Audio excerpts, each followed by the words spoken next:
Hi, welcome back to Born of Science. Today's episode is about PGT testing. I did my egg retrieval, which is that first stage of IVF, in the spring of 2023. And like most people going through this process for the first time, when pre-implantation genetic testing was explained to me, the summary was pretty simple. It helps ensure a successful transfer and reduces the risk of miscarriage because not all embryos turn out to be viable, same as in a regular pregnancy. When you're being educated about approximately 1,000 things at once, that's usually enough of an explanation to get you to sign on. But there's a lot more to understand here, and I wish someone had laid it out clearly for me at the start. There are two categories of genetic testing in the IVF process. The first testing is done on the parents before IVF begins, and the second testing is done on the embryos after retrieval. Both are optional. And today's episode specifically focuses on the second, embryo testing, and most commonly PGT-A, pre-implantation genetic testing for aneuploidy. This is looking for abnormal embryos. In plain terms, it screens for embryos with an incorrect number of chromosomes.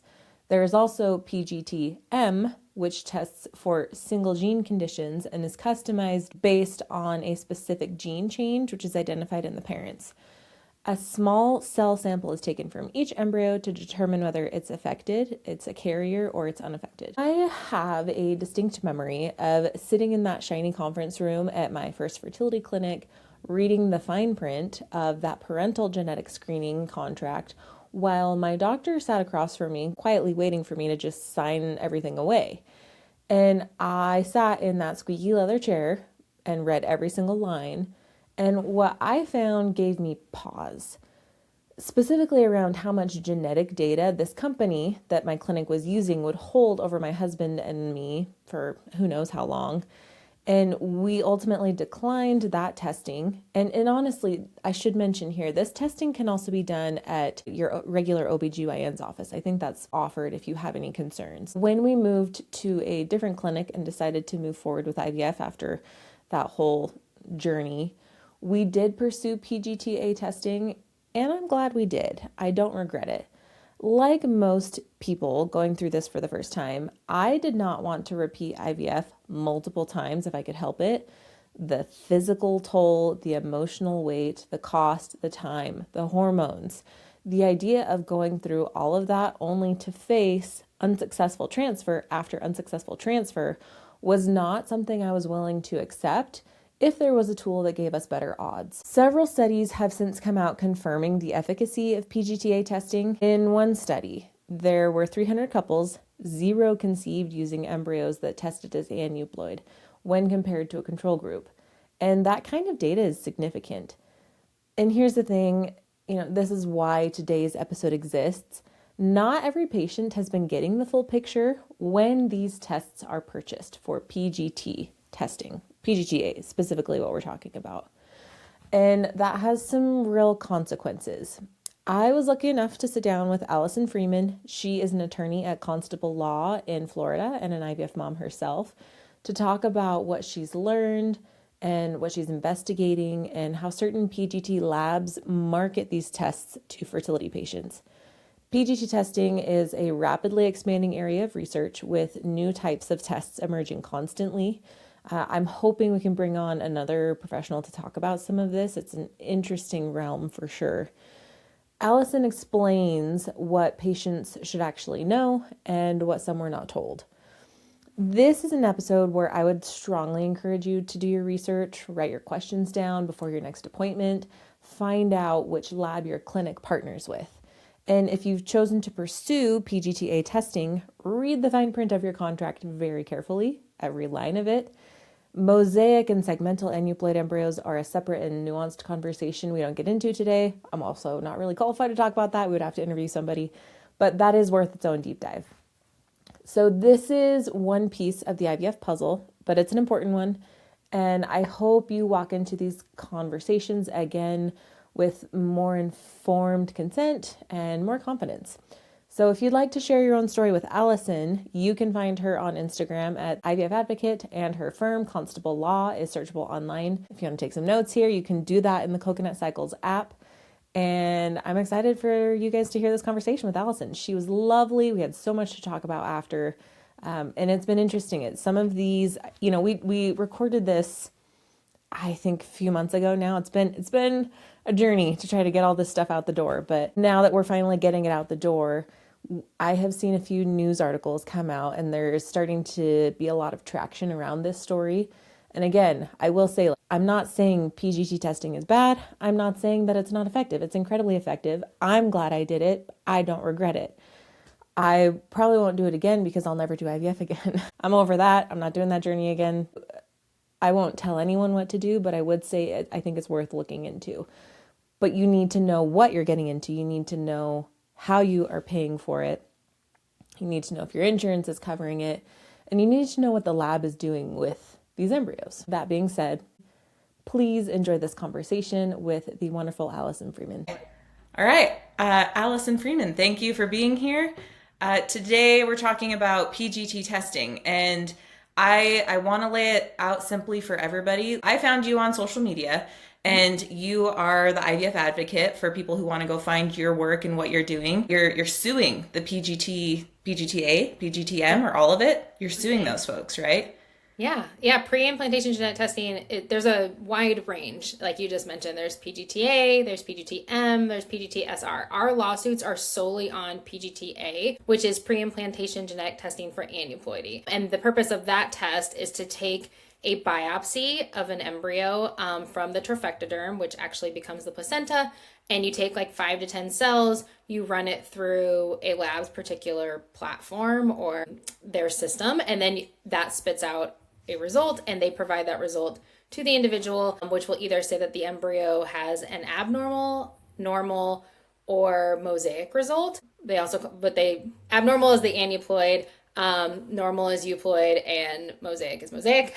So that one stays the same, but that's where the aneuploidy comes in. So what they're doing is they're looking at the chromosomes, and they're looking for any abnormalities on those chromosomes. So they line it up on, however, every lab does it differently, and they line it up on a system, and you want it to be nice and pretty, and all the chromosomes lining up in one direct line. And so any deviations from that, depending on how high or how low, which would be additional chromosomes or missing chromosomes, and then that makes you decide whether or not it's an abnormal embryo and more likely or less likely to implant, or a euploid embryo and more likely to implant. So that's kind of what the testing is doing.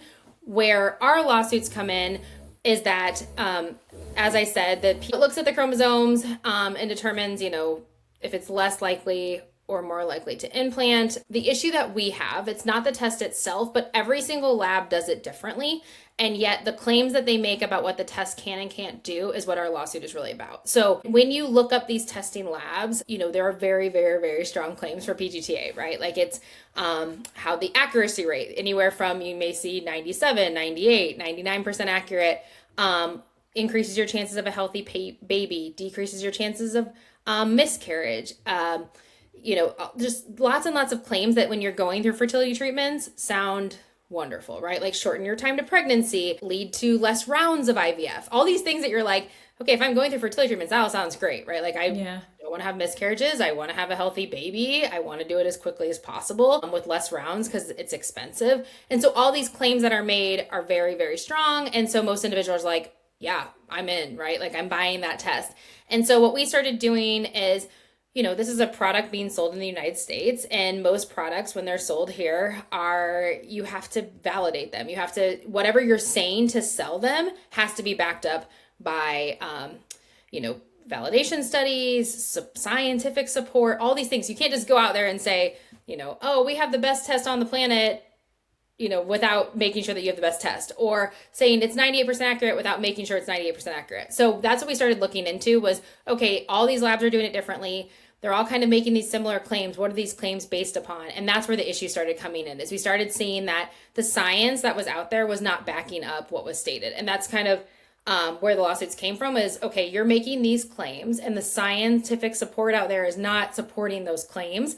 And so people are buying it because they believe it's going to do all these things, and it can't actually do all of those things that they're saying that it does. And so that's where the lawsuits came from. So it's not really like PGTA is bad in general. I think people love information in IVF. I think we love to know more and more and more because we're trying so hard to build our families. It's just making sure that if you're told that a test is 98% accurate, that it's actually 98% accurate, right? Because if I'm told a test is 70% accurate, I'm going to utilize the information differently. If I'm told it's 98% accurate, that this embryo is potentially abnormal and could never implant, like I'm never going to try to transfer that embryo, right? Because it's 98%. I've been told it's 98% accurate. So I believe that that's the, I mean, why would you move forward? But that's the problem, is the accuracy and then all the claims that are being made and not being supported by science and research that's been conducted to say, okay, we can make these claims. And so that's what the lawsuits are kind of based upon. I don't Okay. know if that was like, that was a very No, long-winded yeah. explanation, but yeah, that's pretty much it. But yeah, and yeah, there's, I mean, like I said, the other genetic testing, we are not, this lawsuits has nothing to do with M or SR or any of the other ones. Okay, so specifically PGTA. Mhm. And honestly, this is shocking to me because in every single clinic, and I've been to a couple different clinics, and every person that I've spoken with, the way it's presented to patients is like, yes, this will help reduce your chance of miscarriage. And that's kind of it, right? And if you look into it more, like what you're saying, super accurate. Of course, why would you not do that? Nobody wants to go through, and it's not just the money, but at the end of the day, someone's got to pay the bill and it's you. So how do you combat that? And it just makes me wonder, like, how did you even know to question this particular aspect of treatment? Yeah, so I went through fertility treatments myself. My first rounds of IVF, there was PGTA was kind of around, but not strongly available, I guess. I mean, it was available, don't get me wrong, but it was one of those things where they kind of said, oh, there's this test, but take it or leave it. Like it was very much just kind of out there.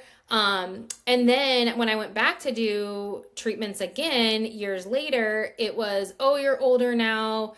Don't you want to get pregnant faster? Don't you want to have a healthy baby? By the way, we have this test for you, right? Like this company's going to call you. They're going to explain it. Watch this video. Here's a brochure. Like it was just like went from a test that was kind of mentioned to me to being sold like so strongly. But that's not even when I really started to question it.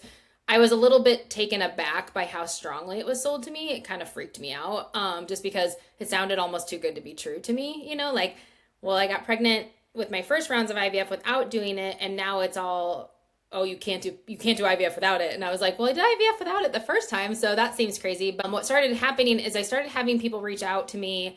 I was starting to work in the fertility and IVF space. I had many friends that were going through fertility and IVF treatments. I'm sure kind of once you have been through it, you kind of just become someone people call, right? Like, Yeah. hey, I heard you did IVF. I'm about to IVF. What should I know, right? Or like, so people started calling me and saying, hey, I'm going through this. They're offering this PGTA testing. What are your thoughts? And I would kind of just be like, what are they saying? This and that. We'd kind of walk through it. And it went from just, hey, from an IVF standpoint, what's your legal hat saying? And especially because people kept saying to me, hey, I have one embryo and now I have 0 embryos. And I was like, well, you had one, where did it go? Did you transfer it? It wasn't successful. And they're like, no, this PGTA testing said it's abnormal and now I have no embryo. And then numbers started going up. Someone would have 6 embryos that suddenly went from, hey, I have 6 embryos. I'm like, 6, that's amazing. Like, congratulations. Like, that's great. There's so many chances to build your family. And then they'd be like, oh, they went to PGTA testing. All of them are abnormal. I can't transfer them. And so it just kind of started leading to this discussion with patient after patient, saying, hey, what do I do about this test? I'm losing control over my embryos, essentially, right? Like I can't transfer them. I can't proceed. And so a good friend of mine, she was kind of the first where I was like, that brought it up to me. She was she was young, and so she didn't, I started doing research and they talked about different age groups and things like that. And I started really researching what she was saying and like, why is she losing this embryo? Why did they PGTA test when she had one embryo? Why was it sold to her in this way? And that's when I started really looking at the research. So it was more so just people reaching out saying like, what can we do? Is there anything possible? And then as that kind of snowballed over and over, to people saying like, oh, I heard about a friend of mine transferred an abnormal embryo and had a healthy baby. I was told this is my perfect embryo. I transferred it and sadly I had a miscarriage. They tested the tissue and it had an abnormality that the test missed. Like that stuff just kept coming up and it was like, okay, I've got to really look into this. I've got to dive into it. So we started, my law partner and I started kind of traveling the country, meeting with like literally anyone that would talk to me, genetic counselors, embryologists, reproductive endocrinologists, like just trying to get a feel for this test and like, what is it about? How have we gotten from a very small number of people using it to it's kind of almost become the standard of everyone doing it, right? Like it's such a large number of people utilizing it now in IVF. And that to me was so crazy that it has taken off in such a way in just a matter of years where without any proof, that some of it works or that some of it can make the claims that it can. This is really interesting to me. You specifically said you felt like you were being sold by your doctor on this stuff. And at least when I was initially going through treatment, you kind of you go in, you're not sure how the process works, you're trusting your doctor, and they're saying that this is a collaboration. Here are your options, and they lay it all out before you. But if someone feels like they're being sold, like the way that you were saying, and they're uncomfortable with it, or they're not sure, or maybe they have heard this podcast, hopefully, and they're like, I have questions. How do you think they could approach that without the doctor saying, I'm doctor, I know best, but, really actually having a true collaboration if someone's concerned about this? What would they say? Yeah, and I don't know. I mean, everyone's instances are a little bit different. Mine was less of the doctor and more of the lab itself. Like they pointed me to a webinar. An individual called me while I was at the grocery store to talk about PGTA from the lab. So it kind of, I think I've heard different situations. Like some people, feel like they like talk to their doctors about PGTA. Some say they've talked to their doctors in their lab. Like I said, I felt like I was really sold by the lab. But my discussion with most people is from a clinical standpoint twofold. So number one, I feel like you ask them questions about the PGTA lab that they're working with, right? Like who is going to be testing my embryos? What information do they provide? What are their thresholds? Like every lab has different thresholds. And I think people don't know that from what's abnormal, what's normal, what's mosaics. What could be abnormal at one clinic could be mosaic at another and possibly available for transfers. That's a huge deal, right? So you kind of can ask, and you can ask the lab that also, what are your thresholds? Do you report mosaicism? And then also asking them, like I've been saying, how do you know that this is accurate? What validation have you done? Or how often is your, platform, like even asking your doctor, if they ask them those questions, like, have you made sure that the platform's verified? Or, but that's mainly goes back to the lab is do they do what they need to do to make sure that what they're saying is accurate? So like, how do you know when you're saying it's 98% accurate? A big thing is like, do you keep track? Like if people are transferring abnormal embryos and they call you and say, hey, I transferred an embryo that was abnormal on your system and had a healthy baby, do you track that information, right? Like, are you paying attention to that? What ends up having the ultimate result after these embryos are transferred?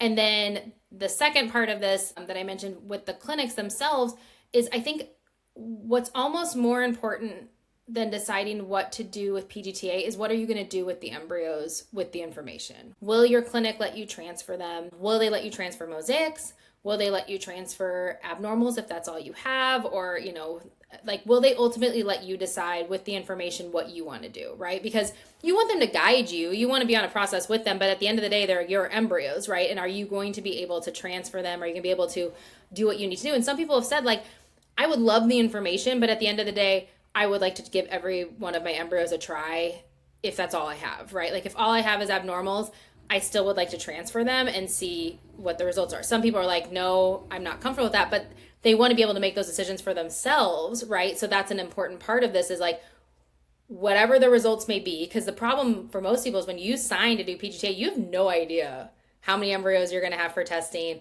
what those results are going to be. So you want to know, okay, no matter what the outcome is, whether it's great and I have 15 embryos or I have one, am I going to be able to utilize those embryos in the way that I want to? And I think that's an important decision to have or discussion to have with your clinic, because ultimately that's who's going to be talking to you about, what you're going to do and what you're going to transfer. I always tell people like that's a huge part of this that's beyond PGTA, right? I think that's fantastic advice. Honestly, I wish I would have known that going into it because I had quite a few embryos. I have PCOS, so we had a lot going into that, but half of them were deemed not even just mosaic, but totally abnormal. And there was a time when mosaics weren't being transferred, and there's still a lot of places that do not recommend mosaics for transfer. There's labs that do not recommend them for transfer, or there's clinics that won't transfer them. And we've learned that these mosaics have a really high chance of, success. And But that's taken some time, right? Because we're still learning about it and the science is new and IVF is just, fairly new. And so we've also learned about segmental abnormals or chaotics potentially just being a testing error. Like there's things that come out all the time. Yeah. And so I tell people, I'm like, do not agree to discard your embryos until you are fully done, right? Because like I know it stinks because you have to pay to keep them frozen. I understand that that's a cost, but things are changing all the time, and you may have prioritized it differently and said, okay, I'm going to start with what came back with a euploid result, then move on to my mosaics. Then, as research has come out, okay, maybe I'll give my segmentals a try. We're learning every day. And so, as that research comes out, as they do more studies, people are like, I wish I would have kept that. Like, I mean, the number of people I've talked to who are like, I wish I could go back in time and keep my mosaics because now I didn't know at the time. It breaks my heart every day because there's nothing we can do, right?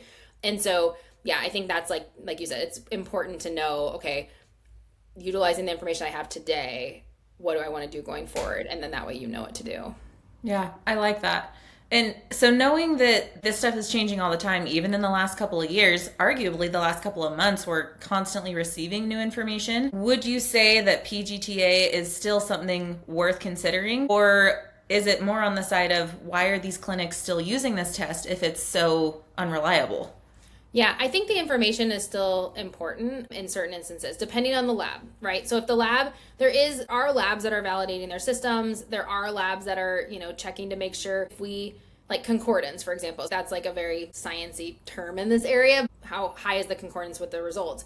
And so there are labs doing that. There are labs that are providing information, and that information is helpful. If you are trying to decide which embryos to start with and things like that, where my heart lies is I really wish, I don't mind that it's still being utilized. I don't want to get rid of it by any means, but I wish that like people were aware of what they were buying and then utilizing that information with full, truthful and transparent information. So they had all the knowledge, right? Like they know how accurate that specific lab's assay is. They know what that information can tell them. And then that way, like if you are going through the process and you signed on to PGTA, let's say, and you only have one embryo at the end of the day, instead of that one immediately being sent off, I wish there was an opportunity to say, do you still want a PGTA test, right? Or would you like to transfer this one? At that point, for some people may say, I don't want to know, right? Like it's only one, I'd like to transfer it. So that's what's kind of hard. And I know they have to biopsy them before they freeze and all that kind of stuff. But at the end of the day, it's like, I just want people to be able to have all the information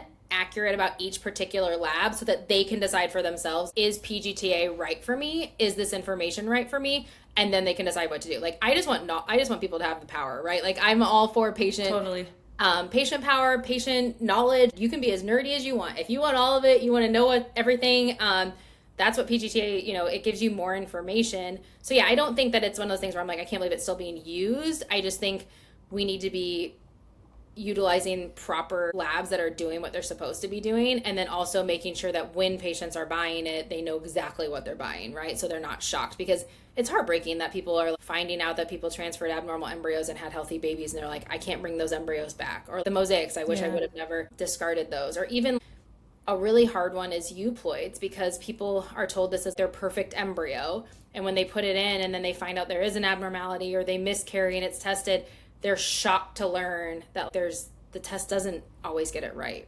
Yeah. They were told like, no, this is going to be perfect and we're going to give you your perfect embryo and you're going to get pregnant. Everything's going to be great. And it's like, no, there's still, a lot of us still just don't get pregnant, right? Like the rates are really low. In general, it's hard to get pregnant. And then also like this test can miss things, and people just cannot believe that until they're in it. They're like, that's not what I thought I was being sold at all. So it's just knowing what they're buying. Definitely. I mean, that was us. My first transfer, perfect euploid embryo, didn't work. And so I wouldn't say we were like super devastated, but it wasn't presented to me in the way that maybe it's presented differently to a lot of different people, which is really unfortunate. And I think that kind of really leads well into our next question.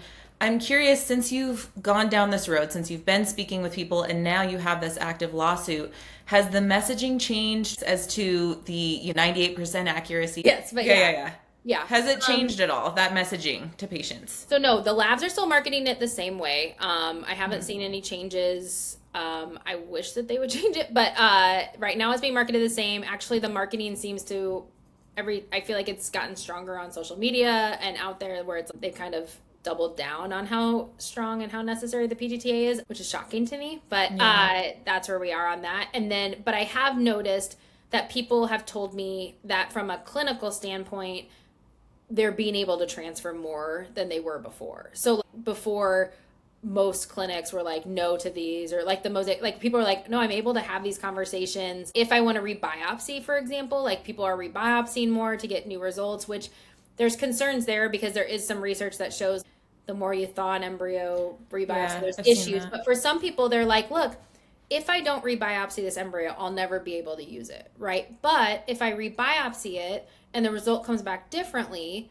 and then I'm able to give it a chance, like that's what I want, right? So they're rebiopsying. So I feel like there's just new conversations being had around PGTA, I guess, with like the transferring of embryos that maybe would not have been earlier. And then also, like I said, like just a new way. And people are moving their embryos to different clinics. Like if a clinic won't, people all the time like, I do want to give this embryo a shot. Like something in my gut is telling me I would like to give this one a try. It's my last one or whatever before I move to, like, let's say donor, just before I close the book on my IVF. And in those instances, they're moving them around or they're trying new clinics. And so, yeah, a lot more clinics are being receptive to, okay, these are your embryos. This is all this with your understanding, with proper genetic counseling. If you want to move forward, you can. And so it's nice that a lot more clinics are allowing people to kind of control their own outcome with their embryos. So I think, if anything, I feel like that's started this because people are able to,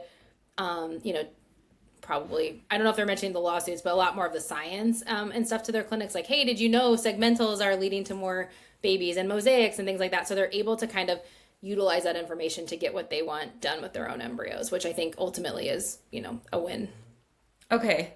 And I did want to go back to what you were talking about earlier before we move on really quick. The concordance rates, like how concordance. So there's a couple different ways that they can, like, there's lots of things they should be doing, like, making sure that if you put this, that the test is running properly and that, errors aren't being made and things like that. And then the concordance rates, like there's a bunch of stuff that labs should be doing. Okay. Because this is such an important test, right? Like it is, Yeah. I mean, if you're utilizing it, and like I said, I love it as information, but it is being utilized in a way that's very like black and white, right? Like if your results are this, you can't transfer. If your results are that, you can. And when you're using a test in that way, you really need to be able to rely on those results in a way that what you know what they are. And so, yeah, so there's a lot of different things. There's recently, like, it's become more out there. Like there's a bunch of articles that were recently published about how these labs should be validating their systems, which is kind of like I said, very important to make sure, like, hey, it's doing what it says it does, right? Like we're doing it correctly. The information that's being provided to patients is more accurate. So that's been a great advancement on that stuff. But yeah, there's a lot of different ways to do it. Okay, so as a patient, I'm trying to call the lab. Do I say, like, I want to know what your concordance rates are, or how do you approach that conversation? And is it the same as looking up the SART scores for your fertility clinic? Right. No, I think it's more like what I would be saying to them is, hey, you're like, for example, let's say you watch one of the videos or you get a brochure, or you look at their website, it says it's 98% accurate. I would say, like, what's that based on? Are you saying that it's 98% accurate as to all embryos? Are you saying it's 98% accurate because when you run it through, if you ran it through again, it would show the same result? Like, what does that mean? Because they don't say what it means, right? It's just 98% accurate. So I think it's asking them, like, what are these not marketing terms, but like just the things that are bothering you? Like, where is that coming from? Even if it's like, look, I've had 2 miscarriages. I would really like to not have a miscarriage again. This says that it lowers your chance of miscarriage. What is that based upon? Like, what are you saying? Because it's not there. Like, it's not, it just is these blanketed statements. And really, that's really not the patient's job at all. I mean, honestly, that's kind of why our lawsuits exist. It's the lab's job. Like, they are selling a product to you. They should be doing it. That's, what we're asking them to do. That's ultimately a big portion of what we're asking from these lawsuits, because it's not your job to say to them, like, you should be able to look at that stuff and assume it's accurate, right? Like, you should be able to say, like, okay, you're telling me it lowers my chance of miscarriage. That must be true, because you can't just say things, like, if you're anything really, like, that's just how the world works, right? Like, or else we'd all be selling all kinds of things I'd sell, I'd sell, and say like, oh, this makes you smarter if you take, if you utilize this or whatever, and it doesn't actually work. So that's kind of what this is. So it's not really your job to ask for it. I guess my thing is more, if you're potentially choosing between labs, let's say, or let's say like your clinic utilizes several labs and you're just like, okay, I don't know which one to use, then I would be asking those labs, hey, can you explain this to me or whatever? And then that way, maybe that helps you decide which lab makes you feel more warm and fuzzy than another. So that way you can feel better about your choices. Yeah, I love that, honestly. And it, as unfortunate as it is, I think many an IVF patient is fully aware that we have to be our own advocates. We have to try and learn as much as we can through this process. I love all that advice. Going through your lawsuit right now, is the outcome to force them to say, I want you to rewrite the messaging to be more accurate, to have more informed consent, or what else might be your outcome with this lawsuit?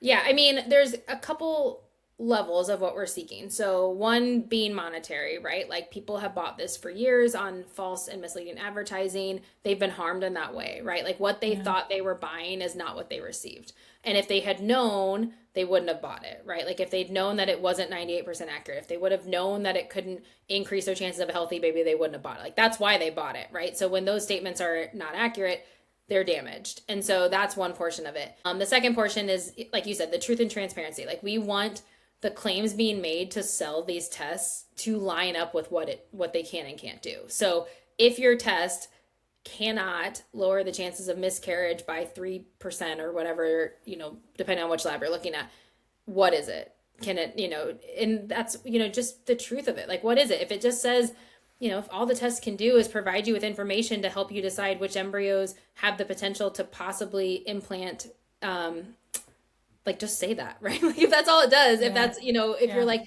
but when you're, when it's not, or like I said, if you run it through and it's 70% accurate, like it needs to say, the testing has been shown to be 70% accurate as to aneuploids, 60% accurate as to euploids, and 50% to mosaics or whatever. Just we want all the marketing to line up with exactly what that test can and can't do. And so that's kind of number two. And then number three is kind of, it's not like as, I guess it's like the future, which is like we talked about, IVF is new, right? And you have to be your own advocate so much. And it breaks my heart that we're here, right? Like it breaks my heart that I have this conversation every day with patients that's like, I did not know what I was buying. I did not know that potentially some of these embryos could be inaccurate and could have led to healthy babies. Or I wish I had known, that potentially the euploid could get missed and I would have a miscarriage, like all that kind of stuff, right? And so it's kind of a going forward thing. Like we love fertility treatments and being able to build our families in our way that, that this allows us to. But if you're going to push out a product to people, make sure it does what you're saying it does. And it's not, that's beyond testing, right? Like testing is huge because it has such an impact on embryos. But even any of this stuff, like it's amazing to me how many things get pushed to us in IVF. And then 2 years later, they're all like, oh yeah, oops, research shows that doesn't actually work, right? Like, even though I remember sitting in like, for example, I don't know, like embryo glue or ICSI or like some of these things that like they push through and we're all buying it, right? Because we think it increases our chances of getting pregnant and we'll buy anything to do that, right? Then later it's like, oh, actually, no, this doesn't work as well as we thought it did. And so it's kind of like that's more of like a general outside looking in that where it's just like, we want advancements in the field, right? Like we would love anything that would help us get pregnant faster and lead to healthier babies, or not healthier babies, but lead to, healthy babies, all that kind of stuff. Like those are things we want, but in a way where it's not rushed, right? Like we're making sure that what's being sold is actually does what they say it does. And so then we can make those decisions for ourselves. And so I think that's like a huge part of it, kind of on like a more generalized basis. And even I've told providers, like, when they've said to me, why do you hate IVF in this way? Like, I don't hate IVF. I love IVF. I think it's amazing. Like, I'm a huge advocate of it. I mean, I'm called the IVF advocate for a reason. But part of that is if a science is brand new, like admit that, right? Or say, we're still testing this, or, hey, I don't know if this is going to work, but it's something that's available to you, right? Like, I feel like that happens in all areas of science. I mean, my dad's going through cancer treatment and there's certain like clinical trials that come out, right? And they tell him like, we're still figuring out if this works, but you're welcome to sign on. And that's kind of like a lost area in fertility where it's just like we push things, even supplements. Like supplements is huge right now. People are like, how do we know if any of these supplements work? Or how do we know if, acupuncture, like how do we know if acupuncture hurts? And it's like, I had a provider who I asked about acupuncture because I was like, hey, so everyone's telling me to do acupuncture. Like, what's the deal? And she said to me, like, I don't know if it helps. I don't think it'll hurt. So, because like it'll probably relax you. So at the very least, maybe it'll put you in a relaxed state, which is great and good for your mental health. So go do it, right? Like, and I did, and I got pregnant. I have no idea if there was any correlation, but at least I appreciated that she told me truthfully, like, we don't know, but like, at least she was like, hey, it won't hurt you. So yeah, that's what I think it's scary. Like in this, social media influencer world, like the number of things I see every single day, and I'm sure you are the same, on my social media feed of like, you need to be doing this, you should buy my program, you should do this supplement to get pregnant. And it's like, oh my gosh, I mean, just so much information and stuff. And so, and I'm sure if you go to your providers, they would say to you like, hit pause on that. But that goes both ways, like from whether you're in the clinic, things that they're pushing versus the outside. It's just like everyone needs to just make sure that what we're putting out there and what we're telling patients who are so vulnerable is really the truth and what we know about it. Preach. Love that. It's scary. It's so scary. It is. It is. I mean, I don't know. Social media is a good and a bad thing. Like I loved it when I was going through fertility treatments, but sometimes you see things on there. People are like, this is happening. Like I remember people being like, tell me your exact protocol. I'm going to write it down and go to my doctor and beg for it. And I'm like, whoa, like we are not the same person. Yeah. Not how that works. Like you need to do like my protocol may never work for you. I'm not going to like give it to you where you write it down and then think that that's like the only way because I had success that round. Like there's so many other parameters, but yeah, people are like, they're just so, like they're so vulnerable. They just want this so bad that they're like, my next door neighbor said I need to do this, this, and this. And it's like, oh my gosh. Okay. So yeah, so I feel for people. It's a hard area to try to, kind of feel through everything and figure out what's real and what's not. And that's why with this, it was like, this is such a huge thing. Like I said, like the patient should not be figuring out if this is accurate, right? Like the lab should have been doing that. Well, I think the fact that you're even willing to sit there probably alone for a little while and be like, listen, this is a problem and I'm going to go tackle it. I think you should be so proud of that. I'm grateful for you. I'm grateful that, people like you and in all arenas of IVF are making sure that all the stuff we're going through for the reasons you said, when you're in that moment and you're expecting your doctor to be telling you the truth and then to find out later that that's not exactly the case. I mean, it's devastating. So, I mean, again, thank you for that. And I'm curious too. I was wrong. I'll be honest. I was not right. It was like one of those things where, like I said, people kept asking about it and I kept researching. I'm like, things are not adding up. And then once I started traveling and talking to people, I was like, oh man, now what do I do about this? Right? Like these clients are begging me, do something, please. Like, yes, we got to fix this. We got to fix this. How do we fix this? I'm like, I don't know why. Like, yeah. So, here we are, but here we are chatting on the internet about it, doing what we can. Exactly. I'm curious too, like now, we've kind of talked about maybe the messaging hasn't changed quite yet with all this work that you're doing, at least from the providers of these tests. But you posted recently, you were in New York for the Foundation of Reproductive Medicine conference. Mm-hmm. Did you learn anything, or were there doctors that came to you and kind of said like, wow, you've changed my perspective after you shared your story there? Can you kind of walk me through that experience? Yeah. So that has happened. So since I filed the lawsuits, it's kind of amazing the contacts that I get that are like patients for sure, right? Like hey, thank you for putting this out there. Like I was up all night worried about it. I think about it all the time. Like now that I know what I know, or I've had questions about it. So that was kind of number one. And then from the provider standpoint, I also had providers reach out that were like, hey, I've tried to raise the red flag on this.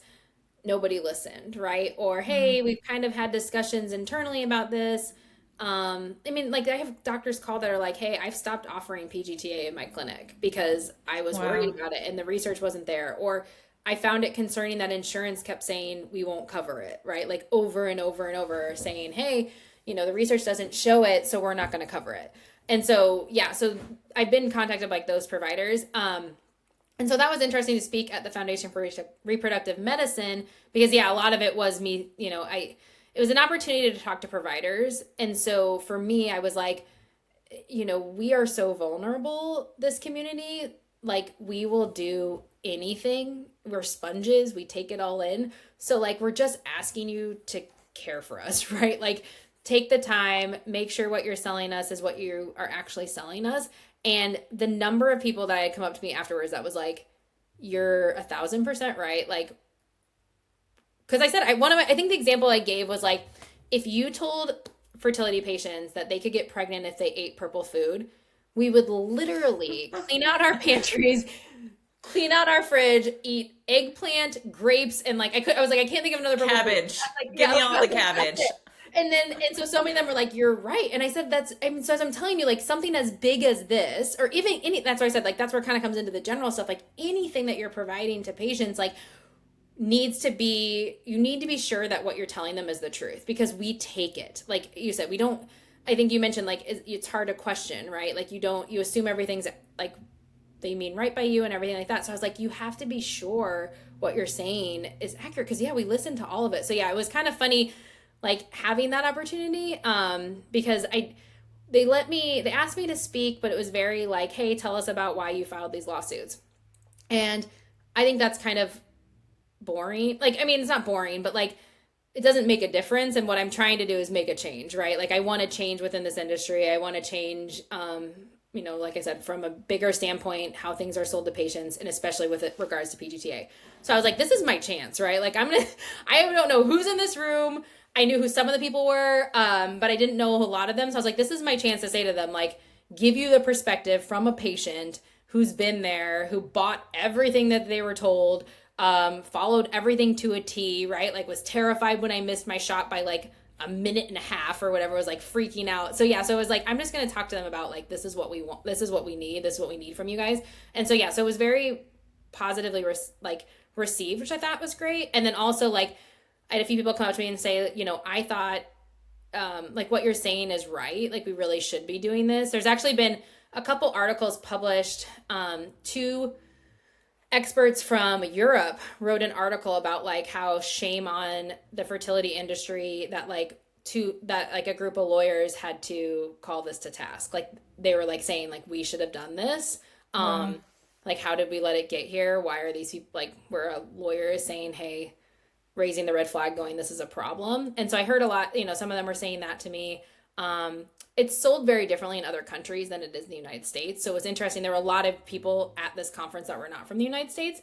So they were like, I didn't realize it was sold so strongly here. I wasn't so aware it was like sold to so many people here. So that was kind of eye-opening to me. But yeah, it was a good experience. Like I felt like, hopefully what I was trying to say got across, somewhat. I don't know. That's kind of like, yeah, it was kind of amazing to me to hear how many of them were like, you're right. Like, this is important. And one guy said, he's like, you made me tear up because him and his wife are going through fertility treatments. And he's like, it's true. I would eat purple food. Like, that's all I'd eat. Like, that's like, I know, like, that's what I don't think, I think they go through, a lot of them have so many patients. So it's like, full busy days. Yeah. And yeah. I appreciate that they're trying so hard to give us babies, but it's also like, hey, we're people, right? Like, just take a moment, treat me, be real with me, tell me the truth. And then I can make decisions also. So.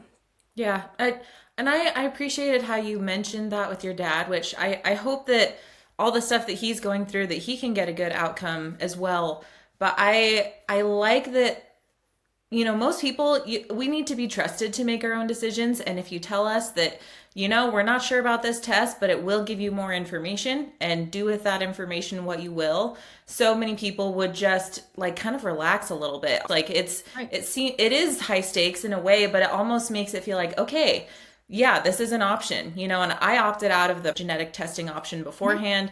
And I read the fine print and I was like, I don't like that fine print very much. This wasn't in the fine print, I guess, for the PGTA stuff. And so maybe that's something that we can continue to push for. But I guess my last question for you is like, how can we help you? How can we help each other to like, not necessarily fearmonger this test, but try to get the information out there about its accuracy? Yeah, I think it's mainly just talking about it. I think more people share their stories, they share questions about it. Like I said, asking, the right questions, which is just like telling other people, like, hey, why are you buying it? Right? Like, what are you trying, like, what is your purpose for buying it? Is it for information? Is it for this perfect baby that, is it to decrease, like, what are you buying it for? And then kind of understanding what that means.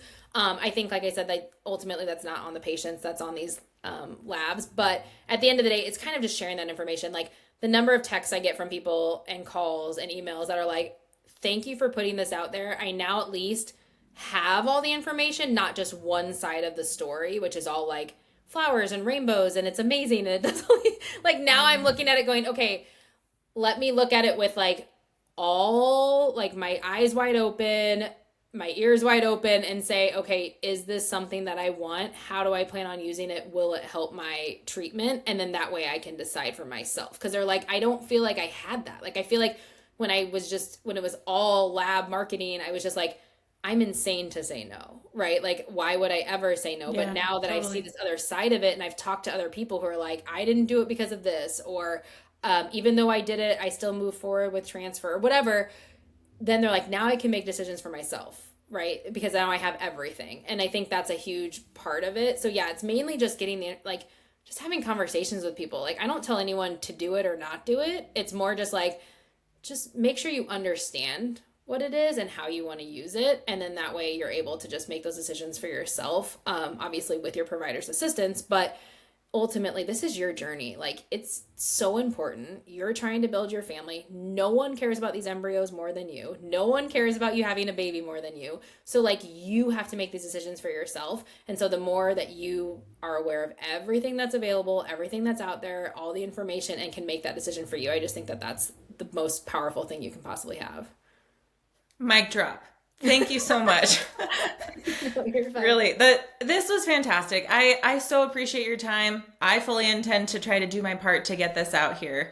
But thank you. Thank you for taking the time. If people have any questions, like, they can always reach me. I'm a very like I said, I can talk IVF, fertility, everything PGTA all day. Like, Yeah. I live it. I lived it before this, and then I made it my job, and now I never get away from it. But I love it still. And then like I said, I do advocacy work too. So yeah, I always, like, for most people, they'll call me or text me or message me, and I'm like, oh, let's just talk through. And the other day, some woman was like, you just, like, no one's talked to me about just any of this. I don't really have these people here who, like, I have no friends who've gone through it. And I'm like, she's like, do I owe you money? And I was like, no, like, I'm just glad I could, like, talk IVF with you. And she's like, I feel so much better. So yeah, so I just feel like some people just want someone sometimes just to listen and talk it through, and they don't have that. And like, I'm happy to be that person. Like I said, that's kind of, I was that before I started doing it for my job. So yeah, so I would rather people 100% be aware and have the information. Even like people are like, I want all my documents. I'm like, great, send a letter, do this, make sure they give it to you in 30 days. If they don't, call me, let's send a stronger letter, or I'll help you write a stronger letter. And that way it's like, I just want you to have the information. I want you to feel powerful in what you're deciding and what you're doing. So that's ultimately, like you said, when you're saying, what can we do for people? I think it's just, this is such a crazy area, and we're all so vulnerable, and we just so badly want this. So it's like, the more we can help one another to advocate for ourselves is all there is. Like, that's all we really have. Okay, love it. Tell us where we can find you. I found you on Instagram at IVF Advocate. Are you on any other platforms? I am. So I have LinkedIn, I have Facebook. They're all under the IVF Advocate. So like, okay, my website is theivfadvocate.com. My Instagram, I think, is IVF. I gotta look. It's like the weird, like, underscore thing, like the the low one, the IVF, like, line down the here, underscore IVF yeah, Advocate. Like, okay, yes, got it. Advocate. Same thing. Facebook is just IVF Advocate. But yeah, so it's all kind of just all surrounding that stuff. But yeah, I post a lot on Instagram just to try to get information out so people have it. And like I said, I just want people to be aware and feel like they can take control of their own fertility treatments and their own fertility care, because that's really, like, the important part. And I try really hard. If it ever happens, people call me on it. But I don't want to ever scare, right? Like, it's not a scary thing. Yeah. It's just more of like the more outspoken you are, the more information you have and knowledge. I just feel like that just benefits you. And ask questions, not just from me, like, ask whoever you're dealing with, your provider, your lab, your whatever, like, your doctor, ask them questions. Like, they should, it's too important and you're paying too much money, and they should be able to answer every question you have. Like someone the other day was like, I get one question. What should it be? I was like, one question? Like, you better say, this is my one question right now, and I'm going to send you an email later with my other 5. Like, yeah, or 100. My poor doctor is probably so annoyed with me. I ask so many questions. Well, that's what those patient portals are for too. I'm like, send them ahead of time. And then when you get there, be like, hey, did you get my did you get my questions? Let's talk about it. Right. Like, I was shocked when they're like, I get one question. I'm like, okay, that is a problem. Like, you need to, no, like, I'm not okay with that. You write them and say, I need some more of your time. Like, it's just too important. It's way too important. So, yeah. Okay. Thank you. Thank you for coming on Born of Science. I'm really excited to release this to people. Fertility medicine is a rigorously trained, evidence-based field, but biology doesn't always behave predictably, even when care is excellent and protocols are followed. If this episode raised any questions for you, consider writing them down, whether that's for a future appointment or in the Coconut Cycles app to bring into conversations with your care team. This podcast is for educational and informational purposes only. It's not medical advice, and it doesn't replace conversations with your own doctor or care team. Any views expressed by our guests are their own and don't necessarily reflect mine or Born of Science. If this episode was helpful, give us a rating, follow the show, and share it with someone who needs it. And we'll see you next time.